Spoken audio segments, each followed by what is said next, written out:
आणि संभाजीनगरमध्ये कालपासून प्रारंभ झालेला पोलीस शिपाई आणि बॅट्समन पदासाठी भरती सुरू आहे। या भरतीसाठी चक्क बी.टेक, MBA आणि बी फार्मसीसह LLB, MSc यामध्ये प्रथम द्वितीय श्रेणीमध्ये उत्तीर्ण झालेले तरुण आलेले पाहून क्षणभर पोलीस अधिकारी सुद्धा चक्रावलेले आहेत, चकित झालेत। विशेष म्हणजे 4341 उमेदवारांसाठी 1221 उमेदवार उच्च शिक्षक आहेत आणि यावरून पुन्हा एकदा बेरोजगारीचा प्रश्न अधोरेखित होतोय।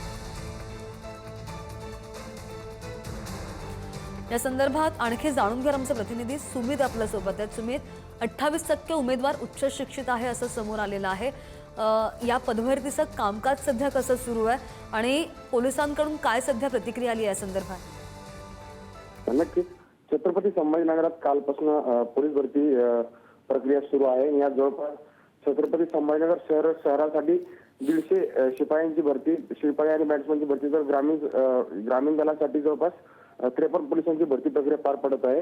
आणि ही भरती प्रक्रिया सुरू असताना एक वेगळं चित्र आता समोर आलेलं आहे की पोलीस शिपाई आणि बॅट्समन पदाच्या भरतीसाठी बी.टेक, MBA आणि बी फार्मा आणि LLB सह MSc झालेले उच्च शिक्षित तरुण देखील आता या भरतीमध्ये सहभागी झालेले आहेत। एकूण 4341 उमेदवारांसाठी भरती प्रक्रिया पार पडत आहे। तर यात 1221 उमेदवार हे उच्च शिक्षित असल्याचं आता माहिती समोर येत आहे।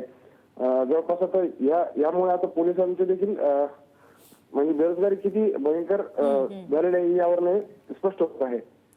अगदी सुमित, धन्यवाद दिलेल्या माहितीसाठी। बातमी आहे संभाजीनगरमध्ये पोलीस भरतीसाठी उच्च पदस्थ तरुण सुद्धा दाखल झालेले आहेत आणि त्यामुळे किती प्रमाणामध्ये बेरोजगारी आहे हा प्रश्न पुन्हा एकदा अधोरेखित होतोय। बेरोजगारीचा मुद्दा राज्यामधल्या पुन्हा एकदा अधोरेखित होतोय।